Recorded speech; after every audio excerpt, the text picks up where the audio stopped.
नमस्कार, 5 की बात में आपका स्वागत है। मैं हूं अखिलेश शर्मा। पाकिस्तान भारत विरोधी आतंकवादी संगठनों को लंबे समय से मदद देता आ रहा है और अगर पाकिस्तान किसी भी तरह की उकसाने वाली कार्रवाई करता है तो प्रधानमंत्री नरेंद्र मोदी के नेतृत्व में भारत पहले की तुलना में ज्यादा ताकत से पाकिस्तान को इसका जवाब देगा। यह कहना है अमेरिकी खुफिया रिपोर्ट का, जो अमेरिकी संसद में रखी गई है। इसमें कहा गया है कि भारत और पाकिस्तान के बीच संघर्ष की संभावना बनी हुई है। कश्मीर में हिंसक हालात या देश के किसी अन्य हिस्से में आतंकवादी हमले से यह संघर्ष भड़क सकता है। आपको बता दें कि केंद्र में मोदी सरकार आने के बाद से भारत अब तक 2 बार पाकिस्तान स्थित आतंकवादी संगठनों के खिलाफ सर्जिकल स्ट्राइक कर चुका है। इसी रिपोर्ट में चीन और भारत के बीच जारी तनाव का भी जिक्र किया गया है। इसमें कहा गया है कि 2020 में गलवान संघर्ष के बाद लगातार बातचीत के बावजूद दोनों देशों में तनाव बना हुआ है। रिपोर्ट कहती है कि अगर अमेरिका के हितों पर आंच आती है तो इस संघर्ष को लेकर अमेरिका को दखल देना पड़ सकता है। तो ये तमाम बातें हैं जो इस रिपोर्ट में कही गई हैं और निश्चित तौर पर ये काफ़ी महत्वपूर्ण भी है, क्योंकि जो आज वैश्विक हालात बने हुए हैं उसमें इनका काफ़ी महत्व माना जा रहा है। इसी पर चर्चा करने के लिए हमारे साथ खास मेहमान जुड़ रहे हैं। हमारे साथ मेजर जनरल रिटायर्ड ध्रुव सी कटोच, जो कि निदेशक हैं इंडिया फाउंडेशन के, साथ ही मीरा शंकर जी पूर्व राजनयिक भी हमारे साथ जुड़ गई हैं। Major general retired Ashwini Siwach सुरक्षा विशेषज्ञ भी हमारे साथ जुड़ गए हैं। आप तीनों का बहुत बहुत स्वागत है एनडीटीवी इंडिया पर। सबसे पहले मीरा जी, आपसे ही शुरुआत करूंगा। इस रिपोर्ट के मायने आपकी नजर में और इसको कितनी अहमियत दी जानी चाहिए? ये यूएस का इंटेलिजेंस असेसमेंट है जो वो कांग्रेस में रखते हैं। तो एक तो ये इसमें है कि संघर्ष होने की संभावना है चीन और भारत के बीच में, क्योंकि जब से गलवान का हादसा हुआ और दोनों देशों के सैनिक मारे गए उसमें, तब से सीमा पर या लाइन ऑफ कंट्रोल पर, एक्चुअल कंट्रोल पर तनाव बना हुआ है और दोनों देशों की फौजें तैनात हैं। और अभी भी बातचीत से जो हम चाह रहे थे कि इस मामले का हल निकले, पूरी तरीके से नहीं निकला है। 2-3 जगह अभी भी चीनी सैनिक अड़े हुए हैं और दूसरा बॉर्डर सीमा के उस पार उन्होंने काफी अपना जो इंफ्रास्ट्रक्चर है और मिलिट्री डिप्लॉयमेंट्स मजबूत कर रखे हैं। तो भारत को तो ऐसी स्थिति में सतर्क रहना पड़ेगा हमेशा के लिए, क्योंकि कभी भी कुछ हो सकता है जब तक सीमा का समझौता नहीं निकलता किसी तरीके से, या लाइन ऑफ कंट्रोल का डिमार्केशन नहीं होता जो दोनों देश मानते हैं। तो अगर ऐसी स्थिति है तो हमें तो बिल्कुल सतर्क रहना पड़ेगा। और दूसरी ओर पाकिस्तान के साथ अभी थोड़ी शांति बनी हुई है, क्योंकि दो कारण। एक तो जो सीज फायर 2021 में दोबारा से लागू किया था वो अभी तक चल रहा है, जारी है। और शायद ये रिपोर्ट ये भी कहती है कि शायद दोनों देश इस शांति को और मजबूत करना चाहें। किसी के हित में नहीं है कि झगड़ा हो, पर पाकिस्तान कई वर्षों से और सदियों से ये आतंकवाद को इस्तेमाल कर रहा है। तो अगर आतंकवादी हादसा होता है बड़ा, या कश्मीर में कुछ वायलेंस होती है, तो फिर ये रिपोर्ट कहती है कि भारत ऐसे स्थिति में पाकिस्तान को जवाब दे सकता है मिलिट्री तौर पे। तो इससे फिर ये भी हो सकता है, क्योंकि दोनों, चीन भी और भारत भी और पाकिस्तान और भारत भी, ये तीनों देश न्यूक्लियर वेपन स्टेट्स हैं। और ये भी संभावना हो सकती है कि मामला हाथ से निकल सकता है। तो इस वजह से यूएस ने चिंता व्यक्त करी है और ये भी कहा है कि अगर यूएस के हित पे चीन और भारत की लड़ाई में कुछ प्रभाव होता है तो हो सकता है यूएस को दखल देना पड़े ऐसी लड़ाई में। उन्होंने ये नहीं क्लैरिफाई किया किस तौर से दखल, मतलब क्या वो सुरक्षा, मतलब अपनी आर्मी लाएंगे इस बीच, या राजनीतिक तौर से, डिप्लोमेटिक तौर से कुछ मामले को संभालने की कोशिश करेंगे, ये उन्होंने क्लैरिफाई नहीं किया जी, है। बिल्कुल। तो कई सारे प्रश्न उठते हैं इस रिपोर्ट के बाद। कटोच साहब, आपके पास आना चाहूंगा। पाकिस्तान भारत की बात जो है, ऐसा लगता है कि अब तो लोग भूल ही गए कि किस तरह से जो है दोनों देशों के बीच में लड़ाइयां होती थी, क्योंकि अब तो सारी बात भारत और चीन के ऊपर होती है और उसी पर पूरा फोकस है। लेकिन ये रिपोर्ट याद दिला रही है पाकिस्तान को कि अगर कोई भी उकसाने वाली कार्रवाई की जाती है उसकी ओर से, अगर आतंकवादी संगठनों को बढ़ावा दिया जाता है, कश्मीर में कोई हिंसा होती है या देश के अन्य किसी हिस्से में अगर इस तरह की आतंकवादी घटना होती है, तो भारत मुंह तोड़ जवाब देगा। और याद दिलाने की जरूरत नहीं है कि 2 बार ये मोदी सरकार आने के बाद से ऐसा हो चुका है। उरी हमले के बाद और साथ ही पुलवामा हमले के बाद 2 बार सर्जिकल स्ट्राइक की गई है। अखिलेश जी, बिल्कुल सही कहा आपने। ये जो रिपोर्ट कह रही है, ये बिल्कुल इसी प्रकार से जो इंटेलिजेंस रिपोर्ट है, ये यूएस की सेनेट में पेश की गई। लेकिन मुझे कुछ लगता है कि ये जो रिपोर्ट जो है, इसमें कुछ चीजें जो है मुझे ऐसे लगती है कि एक तरफ से यूएस जो है वो भारत के ऊपर भी दबाव डालना चाहता है। एक तरफ से तो सही बात है, मैसेजिंग जारी है पाकिस्तान को कि आप इस प्रकार की हरकत ना करें, लेकिन दूसरी तरफ से एक तरफ से मैसेज भारत को भी याद जारी है कि अगर कुछ हो भी जाए तो आप इसको ज्यादा ना बढ़ाएं। तो ये तो बात हमें एक्सेप्टेबल नहीं होगी, क्योंकि अगर पाकिस्तान की तरफ से कोई इस प्रकार की बात होगी तो उसका मुंह तोड़ जवाब तो जरूर मिलेगा ही। तो ये पाकिस्तान के ऊपर रिस्पॉन्सिबिलिटी है कि अगर वो नहीं चाहता है तो वो उसको अपने जो टेररिज्म, वो जो इंस्ट्रूमेंट ऑफ स्टेट पॉलिसी उन्होंने बनाई है, उसके ऊपर उनको काबू करना है। लेकिन देखिए, अमेरिका ये कहता है कि ये न्यूक्लियर पार्ट स्टेट्स हैं, जिस प्रकार से हमको मालूम नहीं है कि न्यूक्लियर पार्ट स्टेट्स हैं, और वो समझते हैं कि ये भारत भी, पाकिस्तान भी और चीन भी इतने ना समझ देश हैं कि वो एकदम न्यूक्लियर वॉर पे ऊपर चले जाएंगे। लेकिन अगर आप स्थिति को देखें जो इस समय पर स्थिति मौजूद है दुनिया में, तो यूक्रेन और रशिया के युद्ध में वहां तो सीधा रशिया बोल रहा है कि अगर आप लोग सुधरेंगे नहीं तो मैं न्यूक्लियर हथियार इस्तेमाल करूंगा। ज्यादा खतरा तो मुझे लगता है वहां पर है, वहां पर यूएसए की चुप्पी है। दूसरा खतरा ज्यादा करके नॉर्थ कोरिया से आ रहा है, वहां पर यूएस की चुप्पी है। तो ये जो डबल स्टैंडर्ड जो इस प्रकार से बात कर रहा है, मैं समझता हूं एक तरफ से यूनाइटेड स्टेट्स जो है ये दबाव डालना चाहता है ताकि उसकी जो छवि है साउथ एशिया में वो बनी रहे। लेकिन मेरे अपने सोच विचार से उस इंटेलिजेंस रिपोर्ट से एक रूटीन तरफ से ये असेसमेंट जाती है, और सिर्फ चिंता की बात यह है कि उन्होंने कहा कि अगर जरूरत पड़े तो अमेरिका को इंटरफेयर करने की जरूरत है। और ये तो भारत की पॉलिसी बिल्कुल स्ट्रेट है, जो मीरा जी भी बता चुके हैं, हम ये इंटरफेरेंस किसी से भी बर्दाश्त नहीं करेंगे। तो मेरे ख्याल से जैसे कि ये न्यूज चैनल, आपके न्यूज चैनल और बाकियों की तरफ से ये मैसेज भी अमेरिका को चले जाएगी कि ये हमारे मामले हैं, पाकिस्तान के साथ किस प्रकार से निपटना है हम निपट लेंगे, चीन के साथ भी हम निपट लेंगे, लेकिन ये हमारा बायलैटरल मामले हैं और किसी तीसरे देश को इसके बीच में आना कोई जरूरत नहीं है। अखिलेश जी। जी जी सिवाज साहब, आपको लाना चाहूंगा इस चर्चा में। आप किस तरह से देखते हैं कि चाहे सीज फायर हो रखा हो एलओसी के ऊपर, लेकिन फिर भी चाहे पंजाब हो या जम्मू कश्मीर हो, लगातार इस तरह की घटनाएं बढ़ रही हैं कि ड्रोन्स के जरिए चाहे मादक पदार्थ हो उनकी स्मगलिंग करना या हथियारें भेजना, और एक तरह से पंजाब में और जम्मू कश्मीर में अशांति उत्पन्न करना, चाहे सीधे तौर पर पाकिस्तान इस कार्रवाई को बढ़ावा देता हुआ ना दिख रहा हो, लेकिन साफ सी बात है कि सारी चीजें तो उस तरफ से आ रही हैं।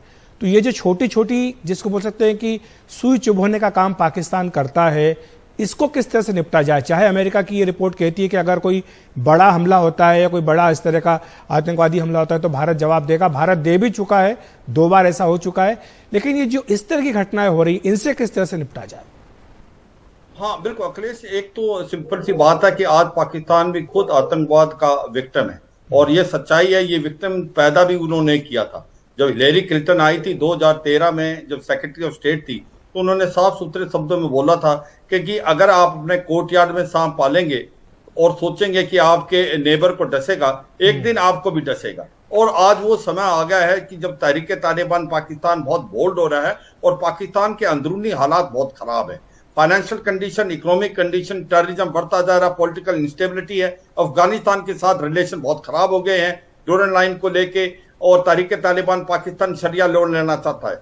मगर इसके बावजूद भी पाकिस्तान सुधरने वाला देश नहीं है। पाकिस्तान जो भारत के अगेंस्ट जो टेररिज्म है उसमें कोई कमी नहीं कर रहा। अगर आप देखें 10,000 के करीब लश्कर तोयबा जैसे मोहम्मद के आतंकवादी जो लैस हैं अमेरिका के हथियार जो अफगानिस्तान में छोड़े हुए थे, वो अभी भी बैठे हैं पाकिस्तान ऑक्यूपाइड जम्मू एंड कश्मीर और गिलगित बाल्टिस्तान में। तो ये भारत के लिए चिंता का विषय है। मगर यह भी पाकिस्तान भली भांति जानता है, वो भारत ने डिस्प्ले कर दिया है कि अगर आप आतंकवादी घटनाएं भारत में कराएंगे और कुछ ऐसा होगा जैसे पुलवामा या उड़ी हुआ, तो फिर वो सर्जिकल स्ट्राइक जैसी सिचुएशन दोबारा आएगी, भारत आपके घर में घुस के मारेगा। और ये मुझे लगता है पाकिस्तान को बहुत बड़ा डर है। और पाकिस्तान जो इधर धमकियां देता था कि हमारे पास न्यूक्लियर हथियार है, न्यूक्लियर हथियार बच्चों का खेल नहीं, these are weapon of deterrence, these are not weapon of war. तो मुझे लगता है कि पाकिस्तान को समझ आ गया है, अगर कोई भी आतंकवादी घटनाएं कोई बहुत बड़े पैमाने की भारत में करने की कोशिश करेगा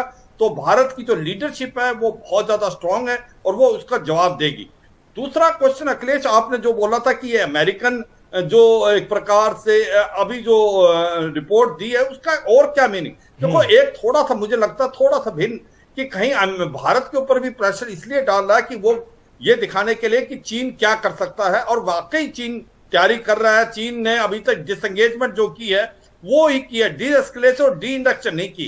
कहने का मतलब जो उसके जमावड़ा था, टैंक थे, आरटी गन थे या उसके ट्रुप्स थे, वो अभी भी रुडोंग में है जो 50 किलोमीटर। मगर मुझे लगता है ये इसके कहने का मतलब ये है, वो ये दिखा रहा है भारत को कि आप प्रेशर रखें चीन पे, क्योंकि चीन ने प्रेशर रखा हुआ है। उससे अमेरिका को फायदा यह है कि चीन का ध्यान साउथ चाइना सी से हटके आपका चीन की तरफ ज्यादा हो जाता है, क्योंकि वहां ताइवान का डर हरदम अमेरिका को है कि कहीं चीन हड़पने की कोशिश ना करे।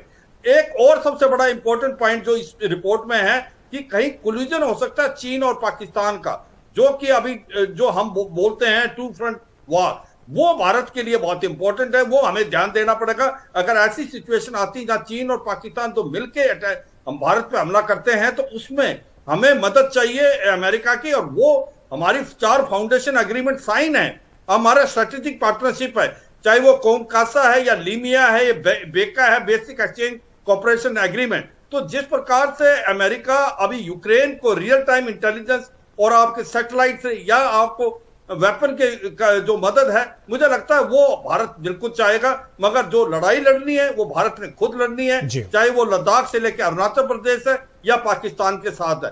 मगर ये इसको यही ध्यान देना चाहिए कि दोनों जो दुश्मन भारत के हैं उनको भारत हल्के में नहीं ले सकता, क्योंकि चीन ने बार बार दिखाया, जब भी हमने सोचा अभी सिचुएशन ठीक हुई तो उसने गलवान किया, उसके बाद उसने अभी यांगसे कर दिया।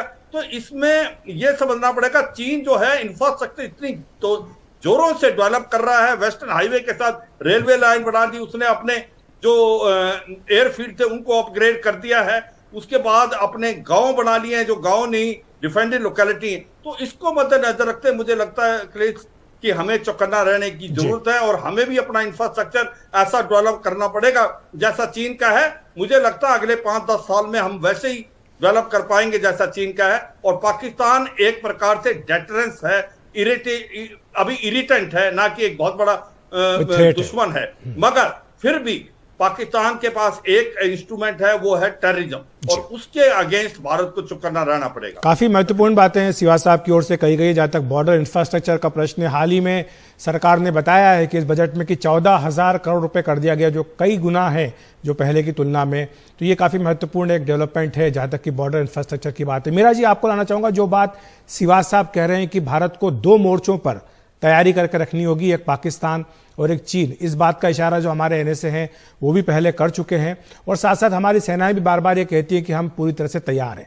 लेकिन इस जो रिपोर्ट आई है इसमें जो ये बात कही गई है कि अमेरिका भी दखल दे सकता है, हालांकि आपने अपने शुरुआती रिमार्क्स में ये कहा कि ये दखल किस तरह का होगा इस बारे में कोई क्लैरिटी नहीं है, लेकिन आप किस तरह की संभावनाएं देखती हैं कि अगर इस तरह का कोई संघर्ष होता है तो अमेरिका क्या दखल देगा और किस तरह का दखल उसका होगा और क्या वो भारत को मंजूर होगा? देखिए, ये तो स्पेकुलेशन है, क्योंकि ये स्थिति के ऊपर निर्भर है क्या होता है, कितनी गंभीरता से होता है और कहाँ लगता है कि कहाँ जा रहा है, ये तीनों चीजों पे निर्भर होगा। पर मुझे लगता है कि यूएस जो है कम से कम इंटेलिजेंस रियल टाइम भारत के साथ शेयर करेगा, चीनी डिप्लॉयमेंट्स जो हैं उनके बारे में। दूसरा, हथियार और टेक्नोलॉजी दे सकता है भारत को। तीसरा, वो राजनीतिक तौर से ये भी कोशिश कर सकता है कि लड़ाई खत्म हो। जैसे कि आप याद करेंगे, जब गलवान हुआ था तब हमारा एक जो पायलट था वो पाकिस्तानियों ने उसको पकड़ा था और उसको छुड़ाने में अमेरिका ने भी पाकिस्तान के ऊपर दबाव डाला था जी। तो हमने भी जो कठोर यहाँ से मैसेज भेजे थे उसको सहायता मिली एक तरीके से अमरीकी दबाव जो पाकिस्तान के ऊपर पड़ा उस समय। इस समय मुझे लगता है कि पाकिस्तान खुद अपनी अंदरूनी समस्याओं में उलझा हुआ है, क्योंकि राजनीतिक तौर से वहां पे स्थिरता है ही नहीं। ये जो शहबाज शरीफ की सरकार है ये इमरान खान के साथ लड़ रही है राजनीतिक तौर से। जो सेना है वो इमरान खान को किसी तरीके से राजनीति से निकाल देना चाहते हैं। अभी इलेक्शन होंगे। आर्थिक तौर से स्थिति बहुत ही गंभीर है, क्योंकि 50% से ज्यादा इन्फ्लेशन है। मतलब महंगाई देखिए किस हालत में है कि 50% से ज्यादा चल रहा है पाकिस्तान में इन्फ्लेशन। और जो उनके फॉरेन एक्सचेंज रिजर्व्स हैं इतने गिर गए हैं कि उनको चीन से बार बार सहायता मांगनी पड़ रही है, जो कि चीन पाकिस्तान को तो दे रहा है, श्रीलंका को नहीं दे रहा। पाकिस्तान को भी बहुत ज्यादा नहीं, थोड़ा बहुत दे रहा है, जिससे पाकिस्तान को कुछ सांस मिल रही है। तो एक तरीके से मुझे लगता है पाकिस्तान अभी अपनी अंदरूनी समस्याओं में उलझा हुआ है और दूसरी तरफ पश्चिमी जो पाकिस्तान की सीमा है अफगानिस्तान के साथ, वहां पे तनाव बना हुआ है, क्योंकि तहरीक तालिबान पाकिस्तान अफगानिस्तान से, ये पाकिस्तान का कहना है कि वो अफगानिस्तान से हमले कर रही है, आतंकवादी हमले पाकिस्तान के ऊपर कर रही है। तो जी मेरा जी, तालिबान से उनको मदद नहीं मिल रही जी। इसी से सवाल ये भी उठता है कटोच साहब की क्या पाकिस्तान अपनी अंदरूनी समस्याओं से ध्यान भटकाने के लिए कुछ इस तरह की कार्रवाई कर सकता है कि एक बार फिर से जो कश्मीर का मुद्दा है उस पर फोकस चला जाए, या फिर जो है कुछ इस तरह से अंतर्राष्ट्रीय मुद्दा बन जाए कि लोग जो है वो पाकिस्तान के पास आए, कहें कि आप ऐसा मत कीजिए? देखिए, पाकिस्तान की तो ये कोशिश होगी अखिलेश जी, ये उनकी तरफ से कोशिश होगी, लेकिन काबिलियत नहीं है। वो दो अलग अलग चीजें हैं। पाकिस्तान क्या चाहता है और जमीन के ऊपर क्या होगा, ये दो अलग अलग बातें हैं। इस समय पर जो पाकिस्तान की अंदरूनी हालत है वो अगर उसी को कंट्रोल कर ले तो बहुत बड़ी बात होगी। उनकी अगर कश्मीर का मुद्दा वो उठाएंगे तो अभी स्थिति दुनिया में ऐसी बन गई है कि कोई भी देश पूरे दुनिया में पाकिस्तान को सुनने के लिए तैयार नहीं है। कश्मीर का मुद्दा जो है उसको आप यही समझिए वो सेटल्ड हो गया है, वो बात अभी समाप्त है। तो दूसरा मुद्दा रहा कि क्या वो एक कोशिश करेगा कोई मेजर टेररिस्ट अटैक करने के लिए, जिससे कि दुनिया का ध्यान वापस कश्मीर में चला जाए। यहां पर भी अगर वो देखिए जो पाकिस्तान करेगा इसको हम रोक नहीं सकते हैं, वो तो उनकी सोच विचार है। लेकिन मुझे लगता है कि ये जो अगर आप इसकी भी एनालिसिस करें तो पाकिस्तान को इस प्रकार का कदम लेना मैं समझता हूं बहुत मुश्किल होगा। एक तो कामयाब नहीं होगा, लेकिन दूसरा अगर किसी हालत में कामयाब हो भी जाए और एक मेजर टेररिस्ट इंसिडेंट भारत के अंदर आ जाए जो हम पाकिस्तान के ऊपर वापस ट्रेस कर सकेंगे, तो मुझे लगता है कि जो सजा उनको मिलेगी वो बहुत ही सख्त होगी। शायद तो इस यही वजह प्रकार है की जो कार्रवाई बात, मुझे नहीं लगता है कि बिल्कुल वो जो करेगा। बात इस रिपोर्ट में कही भी गई है। आखिर में श्रीवास्तव साहब आपसे जाते जाते संक्षेप में टिप्पणी चाहूंगा, आप किस तरह से देखते हैं कि चीन के साथ चाहे बातचीत कितने ज्यादा दौर हो चुके हों, लेकिन फिर भी हालात जो है वो भी नॉर्मल नहीं कहे जा सकते, और ऐसे में अमेरिका की ये रिपोर्ट और ये कहना कि अगर अमेरिका के हितों को चोट पहुंचेगी तो अमेरिका दखल दे सकता है, आपकी संक्षिप्त टिप्पणी। हाँ बिल्कुल, देखो सच्चाई ये है अखिलेश कि जो चीन है उस पर बिल्कुल भरोसा नहीं कर सकते, क्योंकि चीन जो है अपना इंफ्रास्ट्रक्चर बहुत जोरों से डेवलप कर रहा है, और जो हुआ पार्शियल डिसएंगेजमेंट हुई है, डी इंडक्शन और डी एस्केलेशन नहीं हुई, और ऐसे में भारत को चौकन्ना रहना है, और भारत बिल्कुल तैयार। देखो लास्ट 10 साल में जो इंफ्रास्ट्रक्चर भारत ने बना दिया वो काबिले तारीफ है। सड़कें बना दी हैं, ब्रिजेस बना दिए, टनल बना दिए हैं, उसके साथ हमने लॉजिस्टिक सप्लाई डिपो बना दिए हैं, और अभी हम वाइब्रेंट विलेजेस भी बना रहे हैं, स्पेशली अरुणाचल प्रदेश में। अगर पूरा बॉर्डर देखे लाइन ऑफ एक्चुअल कंट्रोल में, लद्दाख का जो कि एक वेस्टर्न सेक्टर है और सेंट्रल सेक्टर वो काफी डेवलप है। प्रॉब्लम हमारी ईस्टर्न सेक्टर में जो कि है आका अरुणाचल प्रदेश। हम देर से डेवलपमेंट स्टार्ट की क्योंकि हमारा माइंडसेट अलग था, मगर अब हम बहुत फास्ट उसको कैच कर रहे हैं। तो मैं यही कहूंगा कि हमें मालूम है कि चीन के ऊपर भरोसा नहीं कर सकते, मगर हम अपनी काबिलियत, अपनी क्षमता को बढ़ा रहे हैं और बड़ी स्पीड से बढ़ा रहे हैं। हमने देखो अभी जो कनेक्टिविटी है लद्दाख के अंदर वो भी अभी ऑल वेदर कर देंगे, जब दारचा से अभी संकुला आपकी टनल बन जाएगी। इसी प्रकार से आप जो दरबुक के पास है, दरबुक शोक दौलत बेग ओल्ड रोड बनाई है वो कहीं इंटरडिक्ट हो सकती है, इससे हम एक सकरलंगा से रोड बना रहे हैं वो भी जाएगी। तो कहने का मतलब यह इंफ्रास्ट्रक्चर भारत बड़ा जोर दे रहा है, भारत बिल्कुल तैयार है, भारत अपनी फौज को मॉडर्नाइज कर रहा है, भारत इसको लेके चला हुआ है कि अगर अगले 5-7 साल में भी चीन के साथ कोई मुठभेड़ होती है तो भारत बिल्कुल तैयार रहना चाहिए। और चीन को भी भली बात मालूम है कहीं ना कहीं कि उसकी जो दुखती नब्ज है मलक्का स्टेट, क्योंकि वहां पर भारत की नेवी की क्षमता है, हम वो मलक्का स्टेट को ब्लॉक कर सकते हैं जहां 40 से 50% ट्रेड जो है अभी भी चीन का जाता है, और चीन के पास 40 से ज्यादा दिन का ऑयल नहीं है। तो ये भी चीन को मालूम है, मगर ओवरऑल भारत चांस नहीं लेगा। भारत अपनी तैयारी कर रहा है दोनों की तरफ, लाइन ऑफ एक्चुअल कंट्रोल और लाइन ऑफ कंट्रोल पे भी। बिल्कुल, तो एलएसी और एलओसी, जी एलएसी एलओसी दोनों तरफ भारत की तैयारी पूरी है, और जो रिपोर्ट इशारा कर रही है कि जो भी परिस्थिति बने भारत उसके लिए पूरी तरह से तैयार है। कटोच साहब, मीरा जी और साथ ही श्रीवास्तव साहब, आप तीनों का बहुत बहुत शुक्रिया एनडीटीवी इंडिया पर हमारे साथ जुड़ने के लिए, विस्तार से समझाने के लिए इस महत्वपूर्ण और संवेदनशील विषय को। शुक्रिया आपका। वक्त एक ब्रेक का, और ब्रेक के बाद बताएंगे दिल्ली में 2 नए मंत्रियों ने ली शपथ।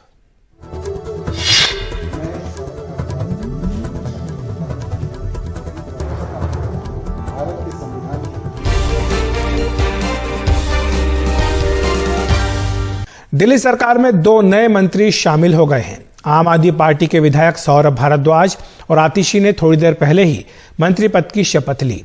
आतिशी दिल्ली की नई शिक्षा मंत्री होंगी। शिक्षा के साथ ही पीडब्ल्यूडी, पावर और पर्यटन विभाग भी उन्हें दिया गया है। वहीं सौरभ भारद्वाज दिल्ली के नए स्वास्थ्य मंत्री होंगे। स्वास्थ्य के अलावा उन्हें शहरी विकास, जल और उद्योग विभाग भी दिया गया है।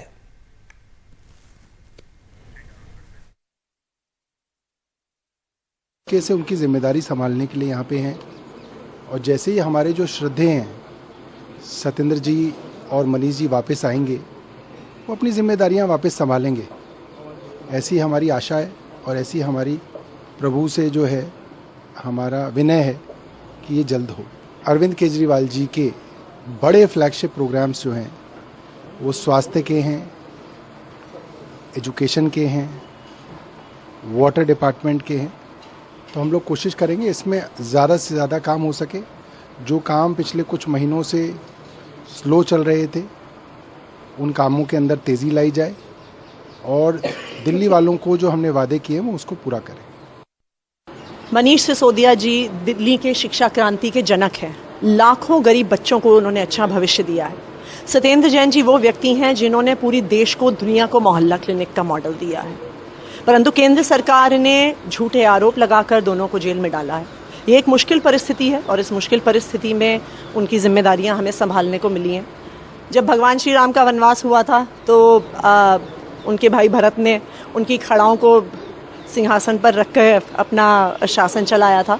तो हम भी मनीष सिसोदिया जी और सत्येंद्र जैन जी कि एक छोटी बहन होने के नाते उसी तरह से हम भी जब तक वो आते हैं हम उनके कार्यभार को संभालेंगे और दिल्ली वालों के काम को हम रुकने नहीं देंगे। और भारत राष्ट्रीय समिति की नेता और तेलंगाना के मुख्यमंत्री के चंद्रशेखर राव की बेटी के कविता से अब ईडी की पूछताछ 11 मार्च को होगी। के कविता ने ईडी को चिट्ठी लिखकर 1 हफ्ते का वक्त मांगा था, लेकिन ईडी ने उन्हें 11 मार्च को पेश होने को कहा है। कविता को ईडी ने आज पेश होने के लिए सम्मन भेजा था। उनसे दिल्ली शराब नीति घोटाले में पूछताछ होनी है। इसी मामले में सीबीआई उनसे पिछले साल 12 दिसंबर को 7 घंटे तक पूछताछ कर चुकी है। ईडी दिल्ली शराब नीति घोटाले में मनी लॉन्ड्रिंग के मामले की भी आरोपों की भी जांच कर रही है। कविता ने आज प्रेस कॉन्फ्रेंस करके कहा कि जब उन्होंने कुछ गलत नहीं किया तो फिर ईडी के सामने जाने से वो क्यों डरेंगे।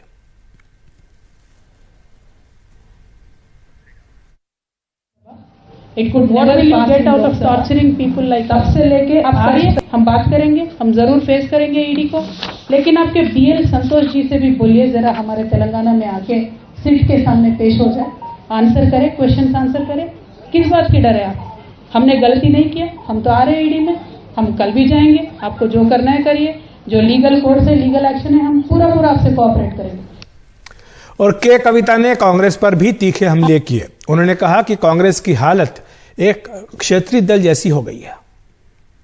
आज कांग्रेस की हालत अगर आप देखेंगे तो पूरे देश में सिर्फ और सिर्फ उनका एक बड़ा रीजनल पार्टी का दर्जा रह गया और कुछ नहीं है। They are not a national party any more. अगर उनका ऐसा कुछ भ्रम है उसको छोड़ना चाहिए, वो भ्रम से बाहर निकल के आके कांग्रेस पार्टी को स्ट्रांग बनाने के लिए सोचना चाहिए, in the interest of the country, not in Congress party interest. And जहां जहां स्ट्रांग रीजनल पार्टी से उनसे अलाइन करना चाहिए। अगर सही में कांग्रेस पार्टी चाहती है कि भारतीय जनता पार्टी को 2024 में हराए तो they should leave their arrogance.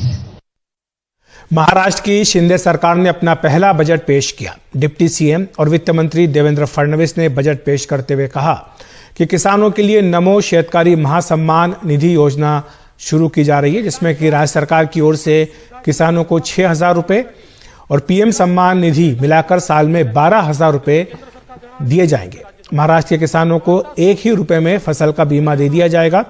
18 साल की होने पर लड़की को 75,000 रुपए राज्य सरकार देगी। सरकारी बसों में महिलाओं को 50% किराए में छूट दी जाएगी। मुंबई में महिला एकता मॉल की भी स्थापना होगी।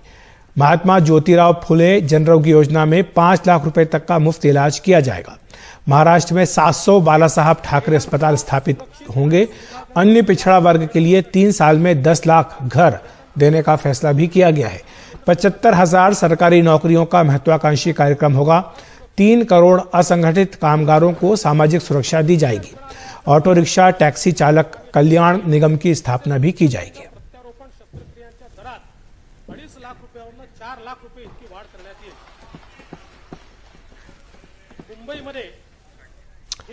सरकार ने आखिरकार क्रिप्टो करेंसी पर नकेल कसने की तैयारी कर ली है। इसके लिए एक नया गजट नोटिफिकेशन लागू कर दिया गया है। नया नियम क्या आ रहा है, बता रही हमारे सहयोगी साक्षी बजाज। फाइनेंस मिनिस्ट्री ने ये तय किया है कि जो क्रिप्टो एसेट्स हैं उनको अब prevention of money laundering act के दायरे में लाया जाएगा। तो क्या है इसका मानने और क्या होगा इसका असर? क्रिप्टो एसेट्स को prevention of money laundering act के तहत लाने के लिए मायने ये हैं कि जो टैक्सेशन और रेगुलेटरी का जो दायरा है वो अब बढ़ जाएगा। अब देश के जो क्रिप्टो एक्सचेंजेस हैं उनको कुछ भी सस्पिशियस एक्टिविटी अगर लगे तो फाइनेंशियल इंटेलिजेंस यूनिट इंडिया को उनको देनी होगी। क्रिप्टो एक्सचेंजेस के जो लेन देन करने वाले लोग हैं उनको भी केवाईसी का पालन करना होगा। तो जानकारों का ये कहना है कि इससे जांच एजेंसीज जो हैं उनको भी अपने काम में बहुत मदद मिलेगी। ये तस्वीर आप देख रहे हैं आईएनएस विक्रांत से, जहां पर कि ऑस्ट्रेलिया के प्रधानमंत्री एंथनी एल्बनीज़ को गार्ड ऑफ ऑनर अभी दिया गया है और अब जो आधिकारिक उनकी यात्रा है उसकी शुरुआत हुई है। उसके लिए मुंबई पहुंचे हैं। आज सुबह अहमदाबाद में थे ऑस्ट्रेलिया के प्रधानमंत्री और इस समय ये सीधी तस्वीरें आप आईएनएस विक्रांत से देख सकते हैं। स्वदेशी निर्मित इस लड़ाकू विमान को संभवतः पहले ऐसे विदेशी नेता हैं जो दिखाई दे रहे हैं डेक के ऊपर और यहाँ पर इनको भी गार्ड ऑफ ऑनर दिया गया।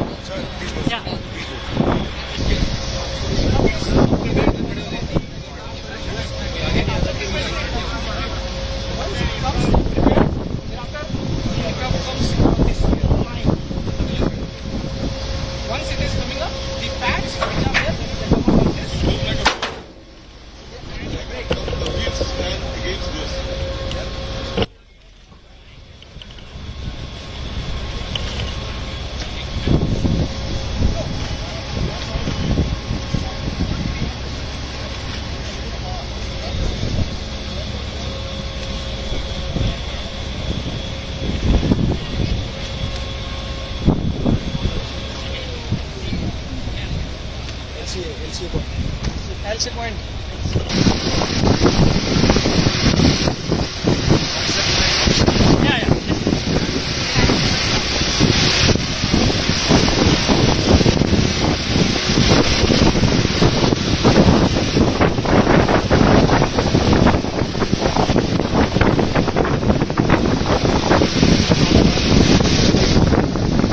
तस्वीर आप देख रहे हैं INS विक्रांत से, जहां पर कि ऑस्ट्रेलिया के प्रधानमंत्री पहुंचे हैं और अब से कुछ देर पहले ही उन्हें यहां पर गार्ड ऑफ ऑनर दिया गया। इसके बाद आधिकारिक तौर पर जो उनकी भारत यात्रा है वो शुरू होगी। आज सुबह आप जानते हैं तस्वीर में आपने देखा था कि नरेंद्र मोदी स्टेडियम जो अहमदाबाद का है वहाँ पर प्रधानमंत्री नरेंद्र मोदी के साथ थे और जहाँ पर कि जो चौथा टेस्ट मैच आज से शुरू हुआ है भारत ऑस्ट्रेलिया के बीच, वो दोनों ही नेताओं ने करीब आधे घंटे तक शुरुआत में देखा था और यहाँ पर निरीक्षण कर रहे हैं। जो लड़ाकू विमान रखे गए हैं INS विक्रांत पर, उनका जायजा ले रहे हैं। आप देख सकते हैं कि कॉकपिट में जा रहे हैं। ऑस्ट्रेलिया के प्रधानमंत्री हैं जो कि भारत के आधिकारिक दौरे पर आए हुए हैं।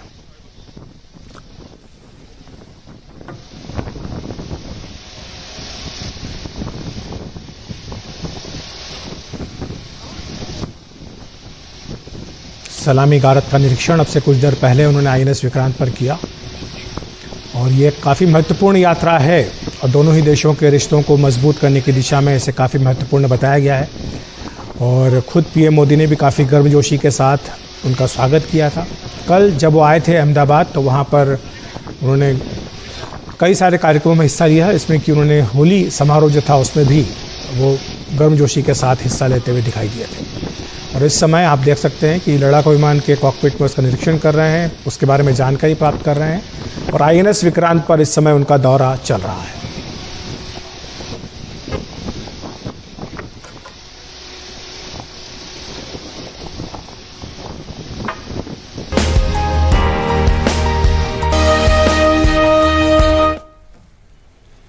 तो जो दाईं ओर आप तस्वीर देख रहे हैं ये आज सुबह की है, जहां पर अहमदाबाद के नरेंद्र मोदी स्टेडियम में दोनों ही नेताओं ने गर्मजोशी के साथ दोनों ही टीमों का स्वागत किया था। एक जो स्टेडियम है उसका पूरा चक्कर भी लगाया था। इस खास तौर से बनाए गए रथ के ऊपर दोनों ही नेता सवार हुए थे और बाद में दोनों ही टीमों के साथ हाथ मिलाते हुए भी आप तस्वीरें देख सकते हैं। और उसके बाद मुंबई पहुंचे हैं ऑस्ट्रेलिया के प्रधानमंत्री और अब इस समय INS विक्रांत पर वो हैं जहां पर कि उन्हें गार्ड ऑफ ऑनर दिया गया और उसके बाद जो तमाम वहां पर लड़ाकू विमान रखे हैं वो उनका निरीक्षण कर रहे हैं।